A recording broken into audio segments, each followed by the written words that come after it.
11वी सुरू होण्यापूर्वी एकच प्रश्न संपूर्ण फॅन्समध्ये चर्चेचा विषय आहे. अभिजित आणि केवडाचं नातं पुढे जाईल का? की लेखक त्यांच्या कथेला पूर्णपणे वेगळं वळण देणार आहे? आज आपण याच विषयावर चर्चा करणार आहोत.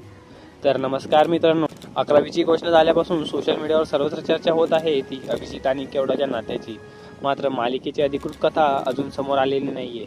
त्यामुळे व्हिडिओमध्ये आपण फक्त शक्य तर्क आणि चाहत्यांचा अंदाज पाहणार आहोत. अनेक चाहत्यांना वाटत आहे की 11वीत अभिजित आणि केवडाची केमिस्ट्री कायम राहील. त्यांच्या नात्याला पुढचा टप्पा मिळू शकतो असं त्यांचा अंदाज आहे. दुसऱ्या बाजूला काही चाहत्यांचं मत आहे की कॉलेजमधील नवीन परिस्थिती, नवीन मित्र आणि नवीन आव्हानांमुळे त्यांच्या नात्यामध्ये काही काळ दुरावा येऊ शकतो. काही जणांचं असंही म्हणणं आहे की लेखक आधी अभिजितचं लक्ष कॉलेज आणि मैत्रीकडे वळवतील आणि प्रेमकथांचा ट्रॅक नंतर सुरू करतील. माझ्या मते लेखक पहिल्याच काही भागामध्ये उत्तर देणार नाहीत.